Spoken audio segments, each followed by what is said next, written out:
Mirë se vini miq në Kohë Reale. Fakt sot është një ditë shumë e rëndësishme për ne shqiptarët, është dita e pavarësisë.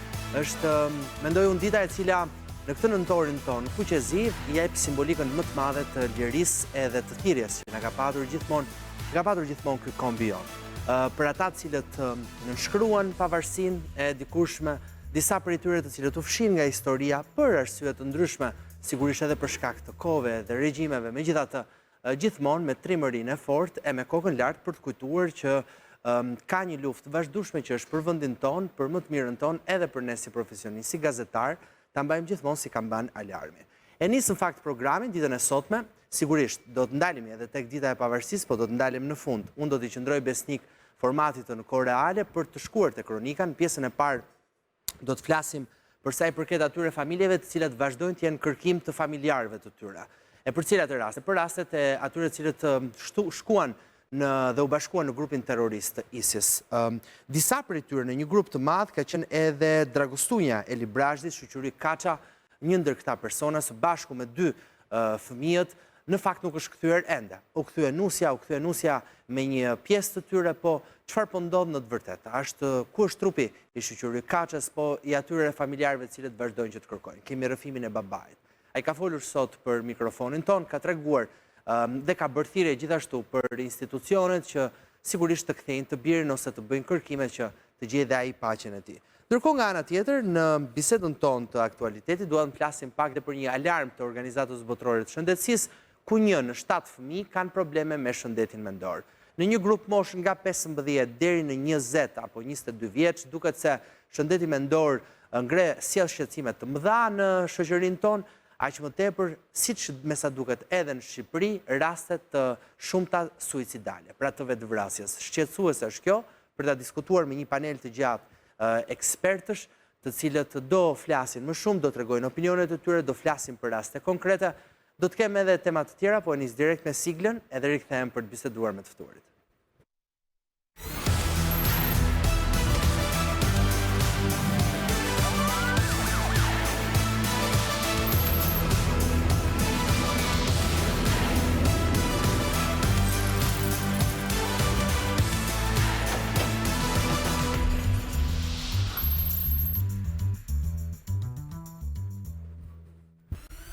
Mirë.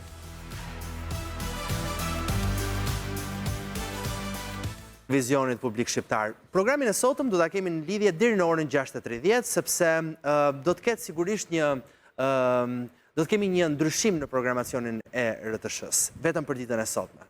Do t'i qëndrojmë po gjithashtu besnik këtij 2 orarë që kemi bashkë, 2 orëve të cilat qëndrojmë me njëri tjetrin. Unë thash që do të kem një bisedë në pjesën e fundit për diskutuar për pavarësinë, do të trokasim në shtëpinë muze me 10 flamuj në koleksionistin Shpëtim Sala. Shpëtimi do të na ka hapur portën, do ta tregoj pak më shumë në lidhje me koleksionin e tij. Atë koleksion të cilin ai e ruan me fort fanatizëm. Shumë pyetje dhe kuriozitet do të ketë për të, nuk është hera e parë në fakt që Shpëtimi vjen në një studio televizive nëpërmjet edhe lidhjeve të drejtë për drejta, por ama është gjithmonë kënaqësi kuptosh më shumë mbi simbolikat e flamurit dhe identitetit ton kombëtar. Ndërkohë nga ana tjetër do të kemi lidhje edhe nga Shqipëria, si ka festuar Jugu, si ka festuar Veriu, patjetër edhe për të na treguar pak më shumë për historikun e pavarësisë ton, kështu që sot do të kemi lidhje në çdo cep të vendit ton, ashtu siç festohet në fakt kudo. Megjithatë, rikthehem tek aktualiteti në pjesën e parë për të diskutuar edhe me njerëz të cilët, me ekspertë të cilët patjetër e njohin pak më shumë rastin, por ndërkohë nga ana tjetër do ta analizojnë edhe në ekspertizën e sigurisë dhe në ekspertizën e psikologjisë, edhe në pjesën ligjore, siç do të kem Elidon Shehun, psikolog, mirë se vjen Elidon, kënaqësi që të kam, do të kem Ergys Mullzhaqin si ekspert siguri. Ergys, mirë se vjen, kënaqësi që të kam lidhje, dhe avokatin Kujtim Sakrani, avokat, mirë se vjen, dhe gëzuar me që ti ke edhe një lidhje të veçantë, po gjithashtu ditën e sotme. Unë shpresoja të lidheshim për pavarësinë sot, se si. Me shumë kënaqësi, po me që nuk është tema e tillë, ama dita është po ashtu e tillë, kështu që nuk të harrova edhe në këtë ditë sotme. Por do të ndalemi në fakt tek një aktualitet jo i sotmi, por i rikthyer në Kohë Reale, siç ka qenë edhe rasti atyre familjarëve të cilët u larguan për në Siri dhe nuk u kthyen. Sigurisht u bashkuan në grupin terrorist ISIS. Në vendin ton ka ende familje që po kërkojnë të dinë më shumë për familjarët. Ne kemi patur rrëfimin edhe të një babai i cili tregon më shumë për shoqëri Kaçën, i cili nuk është gjetur ende, pra është larguar në Siri dhe është ende në kërkim nga Jati. Patjetër që Jati është i shqetësuar në zonën e Librashtit në atë kohë, ka patur në fakt disa persona të cilët janë larguar në Dragostuni. Megjithatë, unë do të ndalem tek materiali i parë, tek sinkroni i parë, çfarë thot ai konkretisht, si e ka mësuar 15 vite më parë largimin e të birit për në Siri, për të bashkuar me grupin e ISIS, dhe ka një rrëfim të sinqertë të cilin ne kemi ndarë në 2 pjesë. Po shohim pak pjesën e parë.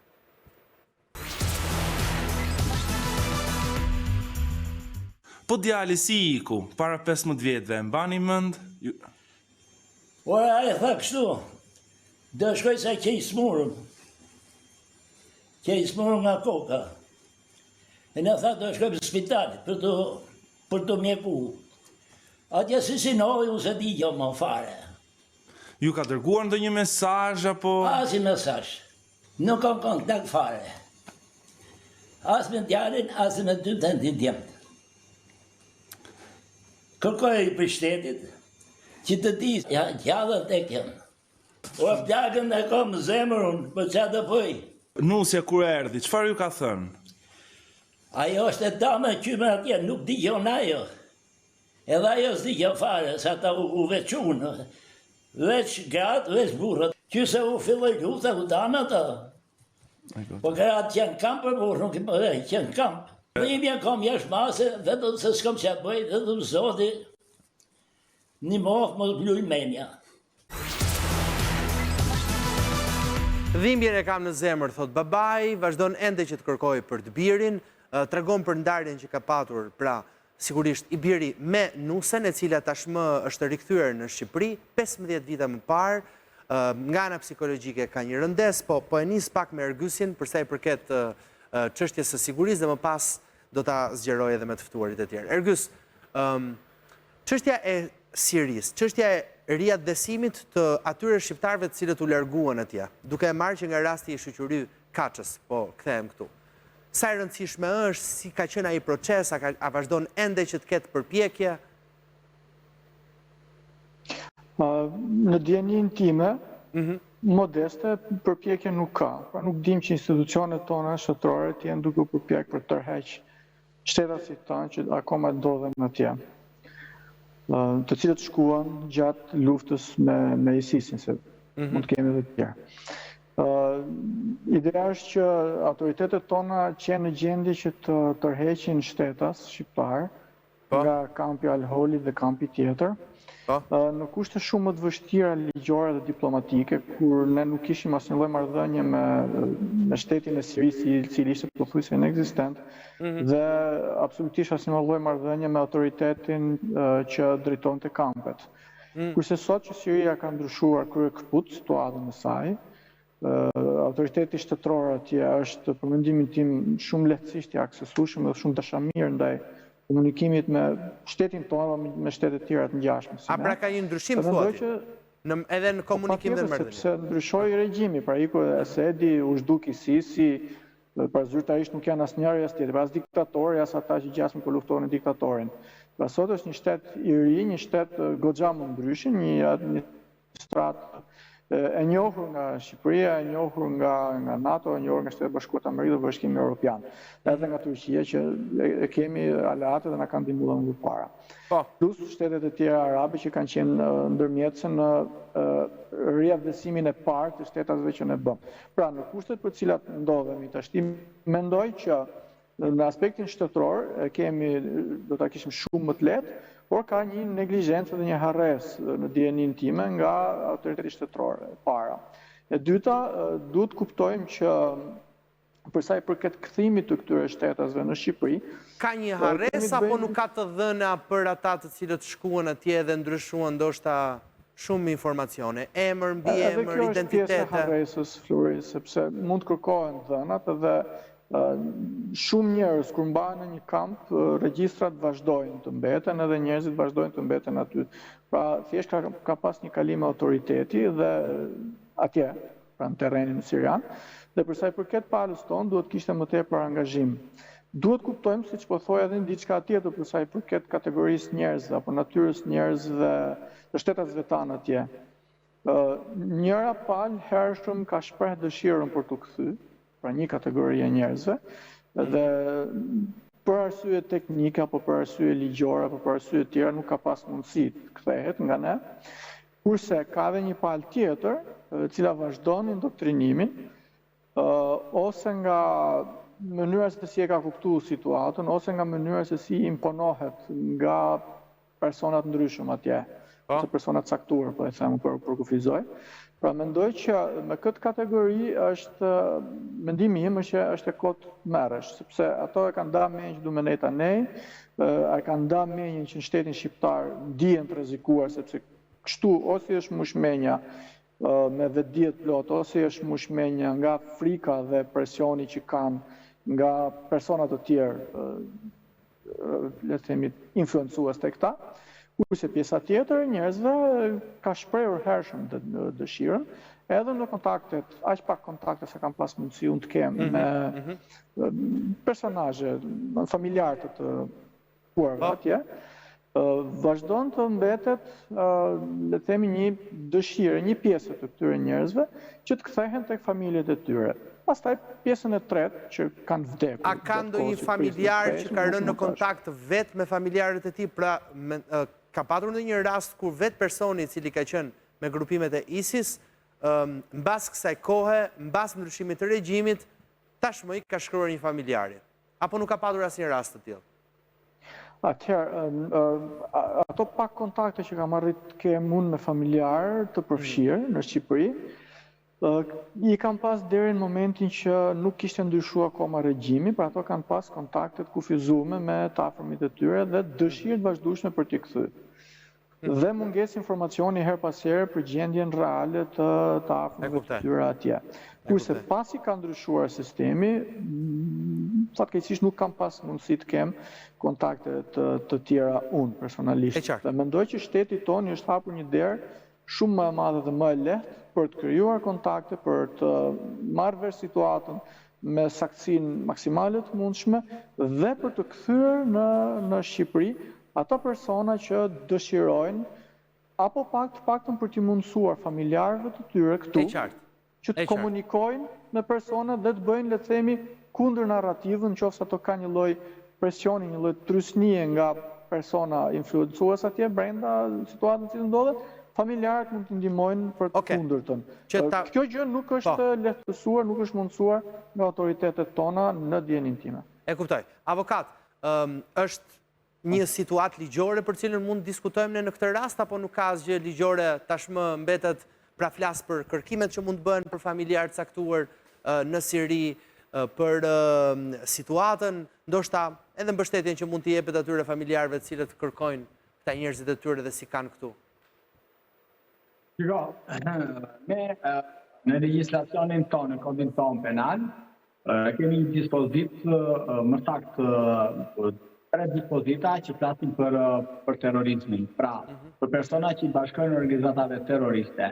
Është neni 265 A-ja, B-ja dhe C-ja, të cilat i kanë qartësisht të përcaktuara dhe masat e dënimit për persona apo grupe persona që i bashkojnë organizatave terroriste. ISIS ne dim që ishte një organizatë terroriste, të cilët shumë i shqiptar nga Shqipëria, Kosova, Mali dhe Zi, por edhe nga Europa ju bashkuan këtë organizatë në vitin 2017 dhe pa.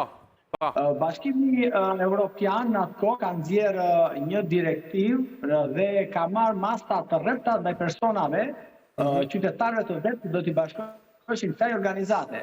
Shembull në Francë, nëse i bashkohen një organizatë terroriste, masa e dënimit parashikon nga 5 deri në 30 vite burgim. Në Gjermani 10 vite kështu me radhë. Pra, të gjitha ata persona të cilët janë bashkuar kësaj organizate dhe jo vetëm kësaj, shumë të tjerave, në vendet e tyre kanë problem të kthehen pasi ata do përballen dhe do përballen në një ndjekje penale me pasoja të rënda. Siç kemi dhe rastin e shoqëriut, i cili vazhdon ende që të jetë mes dhe ai dhe 2 djemtë e tij të gjykohen në mungesë nga gjykata kundër korrupsionit dhe krimit organizuar, Po prandaj them që pasojat janë shumë të rënda sepse masa e dënimit është goxha e lartë dhe pastaj edhe sa shkon dënimi? Të dalë nuk e vazhdon dot më jetën tënde, reintegrimin në shoqëri është problem me kështu me radhë sepse imagjino kur nuk reintegrohesh dot për një vepër penale të normale, të zakonshme, përditshme, pa vullnetin tënd, imagjinon që të reintegrohesh dhe të vazhdosh jetën në komunitet si një njeri i cili është dënuar ke pasi dënim për terrorizëm. Kështu që të gjitha vendet e Europës, Bashkimit Evropian, po jo vetëm, edhe ne që aspirojmë, i kanë marrë masa dhe i kanë padje masa shumë duke shtuar edhe masën e dënimit, pra masa shumë represive për sa i përket personave. Pra mendoj që ka dhe njerëz të cilët nuk kthehen për shkak të çështjeve ligjore që kanë vendet e tyre. Problemi është që ka shumë që unë pakën kam dëgjuar ose më sa kam parë dhe emisione investigative edhe të raj të Mediasetit, Italia Unos, mos gaboj, Lejene, ku kanë shkuar, kanë arritur që kanë shkuar edhe në kampin Famkej, që është një kamp, nuk më vjen emër në mendje tani, po zoti Buzhara duhet ta di besoj. Është një kamp shumë ku atje është shumë vështirë dhe jeta e tyre grave atje është shumë e rëndë. Kështu që ka pasur dhe raste që duan të kthehen, por nuk kanë mundësi edhe për shkaq sepse nuk i lejojnë, por edhe për arsye sepse po të kthehen do përballen me masat dënimi goxha të pelata. Dhe kjo është ajo për të cilën sot ka problem, se shiko, kjo nuk është një problem shqiptar tashmë, kjo është një problem evropian, sepse në atë periudhë shkuan nuk bën rekrutime. Ta marrësh kur ti flet me Maliqin, me babain e shoqëriut, ai nuk e kupton çështjen europiane. Ai sot e shes si baba dhe thotë unë s'kam të birin tim këtu. Jo, jam dakord, por problemi qëndron që ai flet si prind, por problemi qëndron që ai fëmia i tij do përballet me ligjin dhe përballja me ligjin. Sa mund të rëndoj? Cili është dënimi? Po sepse dënimi për organizatë terroriste ka një masë shumë të madhe, është shumë vetë shkon deri tek 20 vite. Kështu që nuk është aq e lehtë sa mundet ta mendojnë edhe familjarët nëse ju kthem të afërmit e tyre. Kështu që kjo është një fenomen që ka kapur pothuajse të gjithë vendet e Europës dhe është kthyer në një problematik madje edhe një debat politik po deshet ju në shumë vende të Bashkimit Evropian për këta persona të cilët kanë humbur edhe në shtetësinë e tyre kështu me radhë. Vendet si Anglia këto i kanë hequr edhe në shtetësinë qytetarëve të tyre sepse kanë qenë pjesë e kësaj organizate. Mirë, me që do vetëm diçka kam përshtypje Muzhaqi që ndërhyse e pashi po fliste për të shtuar apo për të replikuar. Muzhaqi, doje të shtoje diçka? Po, do një sqarim që gjykoj të arsyeshëm në këtë pikë. Pikë së pari, shteti shqiptar veproi shumë ndryshe nga shtetet europiane për të kthyer shtetasit e tij nga Siria. Edhe në legjislacion edhe në praktik. Europianët kanë qenë shumë më të ashpër se sa ne. Dhe ne kemi qenë shumë më të butë edhe në ligj dhe në praktikë kemi qenë të butë fare. Pra, personat e kthyer janë trajtuar me shumë kujdes edhe me metoda reintegrimi, domethënë shumë normale, shumë të mira. Ndjenin time, e para. E dyta, për sa i përket personave specifik që i kap ligji që përmend avokati me të drejtë, duhet pranojmë që shumica dërmuese e tyre në mos gjithë janë vrarë në luftim. Dhe ajo që po flasim, ose të paktën që po i referohesha unë në pikën që po flisja, në pikën e parë të bisedës, po flasim për e para gratë që nuk kanë shkuar të bashkohen njësisit detyrimisht, por kanë shkuar thjesht për të ruajtur familjen, apo prindërit e tyre. Pra, prindërit e çiftit që ka shkuar atje, familjeve që ka shkuar atje. E dyta, kemi ose fëmijë që kanë shku të vegjël, edhe nuk mund t'i kap ky ligj, edhe janë rrit tashmë atje se kanë kaluar kaq vite, ose fëmijë që këta persona e kanë lindur atje dhe kanë kaluar kaq vite. Këta janë të pafajshëm në çdo aspekt për këtë ligj, dhe Shqipëria kështu i ka trajtuar, edhe kur i kthyen. Pra për të plotësuar që po thot avokati, sepse ajo që thotë është e drejtë në pikpamjen ligjore, por teknikisht ose kanë vdekur shumica e atyre njerëzve, ose nuk po flisnin për këta njerëz. Po mirë, po nëse flasin kanë për ata vdekur, që thjesht nëse shkuar kanë për një vdekur. familjes, ose kanë lind. Pra nuk Po kanë dakord, pas nëse kanë mundësi tjetër vdekur, të ekzistojnë përveç komunikohet, ka një procedurë për komunikim nëse ka vdekur një prej personave, se besoj aty mund të ketë, siç po thoje, mund të ketë në një shënim diku. Të dhënat merren edhe nga ish autoritetet që kanë qenë në lëvizje atje. Po. Merren edhe nga vetë familjarët, sepse në komunikimet që bëjmë me njëri tjetrin, ata thonë, për shembull, nëse burri që ka shkuar atje është vrarë në luftim, edhe ka ngel gruaja me fëmin, po e marr hipotetike, pavarësisht se ka ndodhur faktikisht, ata thonë që burri u vra, ne kemi ngel këtu dhe duam kthejmë. Ose prindi, pra ka shku burri me gruan edhe me fëmijë, ka shku dhe nëna ose baba, për t'i nejtë afër djalit e vajzës e nipit e mesës. E ka ngel atje. Një pjesë e tyre dhe kanë vdek për shkak moshës, për shkak kushte të vështira. Pra nuk kanë shku se po i shkojnë një sisit, kanë shku se kanë shku ke nipi me mesën, siç e kanë pleqë tonë. E qartë, për ti jo gjithmonë ka qenë për të bashkuar. Pra ka situata të tilla, pikërisht për këtë stres unë po them që këta duhet me patjetër të riadresohen nga ne. Ta përfshi pak Elidonin. Masa për rehabilitimin e tyre. Okej, ta përfshi pak Elidonin. Elidon, në psikologjinë e këtyre personave tashmë që kthehen, se edhe këtë duhet të analizojmë pak. Ishin personat cilët shkuan atje, ju bashkuan një grupi terrorist dhe tashmë një pjesë e tyre dhe janë kthyer, që janë fëmijë, që është një grua, se do ndalim dhe të një moment tjetër i babait të shoqërisë. Çfarë ndodh me ta? Psikologjikisht, përshtaten do të ata më në shoqëri? Mua më ka rastisur të punoj përpara 4 viteve me disa politika për persona që do riadresoshin. Po. Që kryesisht ishin gratë dhe fëmijët. Pra si që tha dhe eksperti më përpara, pjesë e fëmijëve ishin që kanë shkuar atje dhe disa që kanë lindur atje. Problematika më e madhe ishte për të kuptuar situatën, gjendjen psikologjike të atyre fëmijëve. Si ishin ata? Sigurisht që ata ishin mjaftuar goxha të rënduar, pra nuk e kuptonin perceptimin e realitetit asaj se çfarë neve thoshim që duhet të ketë një fëmijë normal, kohën që duhet kaloj me nënën, marrëdhënien që duhet ketë me personat e tjerë. Ata ishin fëmijë kryesisht që përgatiteshin për luftë. Ti vetë ke patur një bisedë, komunikim me ta? Mban mend diçka që të kanë thënë, një pyetje që është hezitimi i tyre për të mos pranuar në fillim. Sado që dhe në kampet në të cilin ata kalojnë një filtr përpara se të riadresohen në Shqipëri. Por të kuptojmë një gjë, sado ata punojnë aq fort atje. Filtr që kush do të vi, sa të shëndetshëm janë, pra politikat që ndodhë në shteti jonë, por edhe në shtetet të cilat kanë bashkëpunuar me Shqipërinë për të riadresuar, kanë pasur edhe kontrole mjekësore, psikiatrike e të tjera si këto, për t'i kthyer edhe dëshirën, sepse është shumë e rëndësishme edhe kjo pjesë. Pastaj nënat, sepse fëmia nuk shkëputet dot nënën, ata do të jetojnë përsëri së bashku në një familje. Po. Dhe më the që hezitonin pra në fillim kur i pyesin. Po, ishin të tërhequr.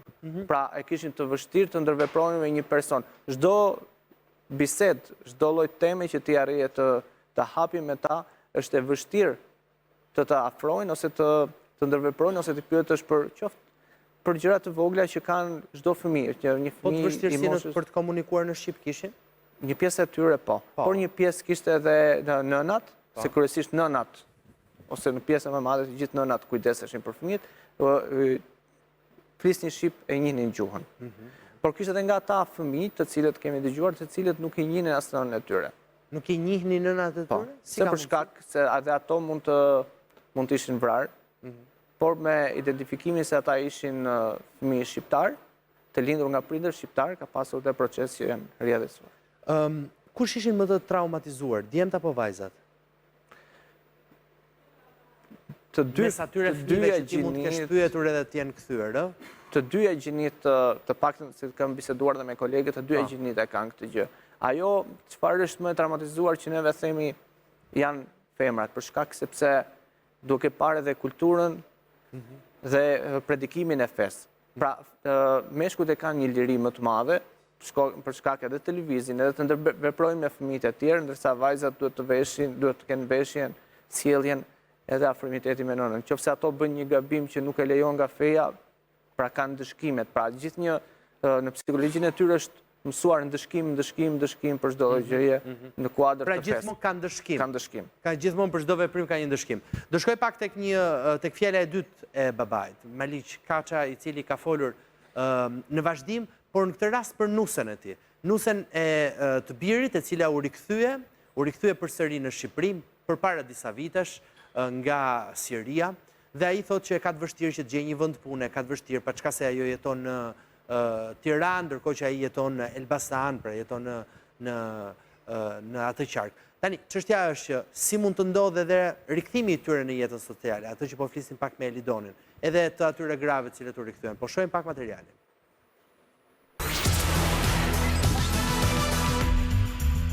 Nusja është diron Po. në dy gocat. Po qaj një gocë nuk është mirë, pa qefi gocë e ka. Nusja ju vjen, ju takon, Komunikoj, po, s'ka e shkë. punon tani? Ja, po këra pa punë që... Kush i jetë punë asaj? Po. Asnjë, pa punë shkëta. E në katën e bëjmë në i qikë, tjetë një i nuk vetor një im të fare. Po vajzat si janë besat? Po vajzat ata dy e në shkollë. Njëra në 8, njëra në 9, dy vajzat. Mirë, rikthimi i tyre në komunitet dhe në jetën sociale është shumë i vështirë. Aq më tepër të mendosh për të punuar. Tani këtu është, pse ka një lloj paragjykime Muzhaqi për të marrë dikën punë. Një grua e cila ndoshta edhe mund të jetë mbuluar, nuk e di. Më trego ti diçka më shumë, nëse ke folur me këta familjarë. Jo, në fakt e kam shiku situatën nga i tjetër kënd vështrim, se në shoqërinë tonë është e vështirë të gjesh punë, me shami, pa shami, me alhol, pa alhol. Më thënë, në papunësime kemi fenomen social. Jo, se bëre fare tani, është e vështirë të gjesh punë. Po si punë, të gjesh punë? Normal që është e vështirë të gjesh punë. Okej. Për shaq kollaj, e para. E dyta, kategoria njerëzve për cilët po flasim, që përpiqen të rehabilitohen nga traumat që kanë kalu. Bizneset po thosë s'kemi fuqi punëtore, ti thos. Përpiqen të rehabilitohen edhe nga mënyra se si e konceptojnë marrëdhënien me fenë. Sepse jo gjithë e perceptojnë një lloj marrëdhënien me fenë, dhe prandaj edhe janë kanë rënë prej këtyre gjërave kjo kategori shumë e kufizuar njerëz, sepse marrëdhëniet duhet të sigurohesh shteti sipas teje? Ndryshe. Nuk ngjohesh mirë. Duhet të sigurojë shteti sipas teje një vend pune? Duhet të sigurojë shteti një vend pune. Shteti ka siguru fonde, ka siguru facilitete, ka siguru ambiente për atë që po fliste zotëria më parë, do të thënë për rehabilitimin psikoemocional në radh parë. Normalisht që prej shtetit, si përfaqësuesi më i lartë i shoqërisë, pritet edhe duhet më prit normalisht që të marri masa në këtë aspekt. Por, po ja them edhe i herë tjetër, kemi njerëz shumë përgatitur që nuk kanë asnjë lloj lidhje me të temë që ne po flasim, edhe që kanë vështirë të gjejnë punë, qoftë edhe punë thjesht të vogël, dhe pra ne kemi emigracion. Pra, asaj plage që ne po përmendim, i shtohet edhe plaga më e madhe, një tabloje më të gjërë sociale që ne përjetojmë për kaq vitesh. E qartë. Elidon. Do të shtoja, shiko, institucionet tona janë kujdesur shumë ashtu siç e tha dhe zoti Muzhaqi për pjesën emocionale. Pra, është ngritur një grup i tërë multidisiplinar, i cili quhet me punonjës social, psikolog, edhe mësues, edhe specialistë të policimit në komunitet, të cilët kanë bërë një plan të detajuar për vendosjen në banesa pranë komunitetit, që ata personat të cilët do rrjedhosen të mos kenë një diferencim psikologjistik. Sa kohë janë ndjekur, Elidon? Pra që nga koha kur janë rikthyer. Edhe tani, janë ndjekur nga ekspert, edhe tani. Edhe tani ata vazhdojnë që ndiqen. Sigurisht që ka etapa, pra në fillim është më intensive, takimet janë më të shpeshta nga psikologët, punonjësit social, në punonjësit të cilët janë trajnuar edhe të shërbimeve të bashkisë, të cilët si do të qasin me ta, çfarë është kujdesur që secilit prej tyre i vendoset në komunitet, në një apartament apo shtëpi private, të jenë një lloj me të gjithë. Pra që tek orendit ato gjërat më të vogla në familje mos të mungojnë, dhe nëse një pjesëtar i familjes thoshtë më mungon diçka, institucionet shqiptare janë kujdesur që t'ja sjellin. Ndoshta Problemi është këtu tek këta persona që është parë, që nuk kanë pasur aftësit për një profesion të caktuar. Pra shpesh ato janë vendosur në fasoneri, për shkak të asaj pune që kanë ditur të bërë dhe kanë refuzuar. Kanë refuzuar dhe një pjesë është kuptuar ndoshta nuk kanë gjetur përshtatje në ambient. Se shumë e vështirë të vish nga një ambient i mbyllur, pra ku të gjithë gratë janë të mbuluara me burkra, të izoluara dhe në një ambient ku fasoneri, se kryesisht aty punojnë, janë më të hapura, ndërveprojnë, fillojnë edhe ndihjen më ndryshe, pra nuk përshtaten emocionalisht, pra duhet një kohë më gjatë. Ndjen të veçuara. Por edhe një gjë që është vërejtur në grupet e punës është, mund ta themi, ratia e madhe cili ka dhënë institucionet në Shqipëri, shumë punëtare dhe këtë gjitha. E kuptoj. Edhe këto i ka vendosur pak në letargji edhe nuk i kanë vendosur në lëvizje për të filluar dhe kjo është një nga elementet që kanë dëgjuar. E kuptoj. Avokat, dakord, merret një vendim nga gjykata pikërisht këtu tek ne, për sa i përket këtyre personave të cilët janë bashkuar ISIS, po kur mendohet që mund të jepë, kur them kur, do jepet një vendim për ta, ata janë në mungesë, çfarë ndodh më pas? Patjetër, shiko, sepse do të bëj një sqarim. Do të kuptojmë sepse jo të gjithë ata që kanë shkuar në Siri, pra që i bashkuan kësaj organizate ose shtetit islamik, si quhen atë periudhë, në atë kohë, trajtohen si terroristë, por aty bëhet një filtrim rast pas rasti, person pas person, grupe të caktuar që të faktohet që ata kanë shkuar atje për dhe janë bashkuar ushtrisë të tyre. Pra, janë bashkuar organizatës për qëllime terroriste. Sepse aty kanë shkuar edhe duke rënë pre propagandës islamike, që atje ishte parajsa e kështu me radhë. Jo të gjithë kanë shkuar për të bërë pjesë e terrorizmit. Dhe kjo ka krijuar një debat edhe në vendet e Bashkimit Evropian dhe prandaj jo të gjitha vendet e kanë trajtuar një lloj këtë kthimin e tyre. Në vendet e ulta, për shembull Danimarkë, Suedi, Finlande këto, ka patur një mënyrë të qartë rehabilitimi për gratë dhe fëmijët, pra ka patur një filtrim dhe rehabilitim shumë rigoroz, që këto të bëheshin të reintegroheshin në shoqëri. Dhe kështu që vendet e kish, ka vendet e Europës që nuk i qasin, pra, por edhe një vendim... Që si pranojnë fare, thua? Si integrojnë? Po, nuk i pranojnë as më aq keq, pastaj të integrojnë. Por ka dhe një vendim të gjykatës europiane të drejtat njerëzit që thot vendeve që ju nuk jeni të detyruar që ti rimerrni, ti ripranoni qytetarët tuaj që kanë qenë pjesë e këtij shteti, pra të këtyre organizatave. Pra, edhe vetë gjykata europiane e drejtat njerëzit, që është një gjykatë, më theni, e një spesori e insistije shumë të lartë nga pikpamja juridike, që e shikojnë me lupë lirinë dhe të drejtat e njerëzit dhe ata kanë qenë shumë të rreptë për sa i përket këtyre personave të cilët janë bërë pjesë organizatës. Prandaj them që ata që dënohen, për të kthyer te pyetja tuaj, që dënohen në mungesë, padyshim trajtohen si çdo i pandeu që i fshihet drejtësisë dhe ai shpallet në kërkim. Në momentin që ai hyn në një vend të cilën Shqipëria ka lidhje Interpoli ose me Europolin ose të gjitha vendet bëhet direkt njoftimi. Bëhet njoftimi dhe ata me njerë kapen, ekstradojnë në vendin që i kërkon. Dhe kështu që nuk ka asnjë diferencë nga ligji, e ka të përcaktuar qartë personat që janë në kërkim edhe ka një vendim të formës së prerë për ta. Mirë, falenderoj.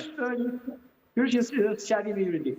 Mirë, faleminderit shumë avokat që ishe me mua ditën e sotme. Muzhaqi, faleminderit gjithmonë shumë kënaqësi që jemi bashkë. Elidon, faleminderit gjithashtu edhe gëzuar ju për pavarësinë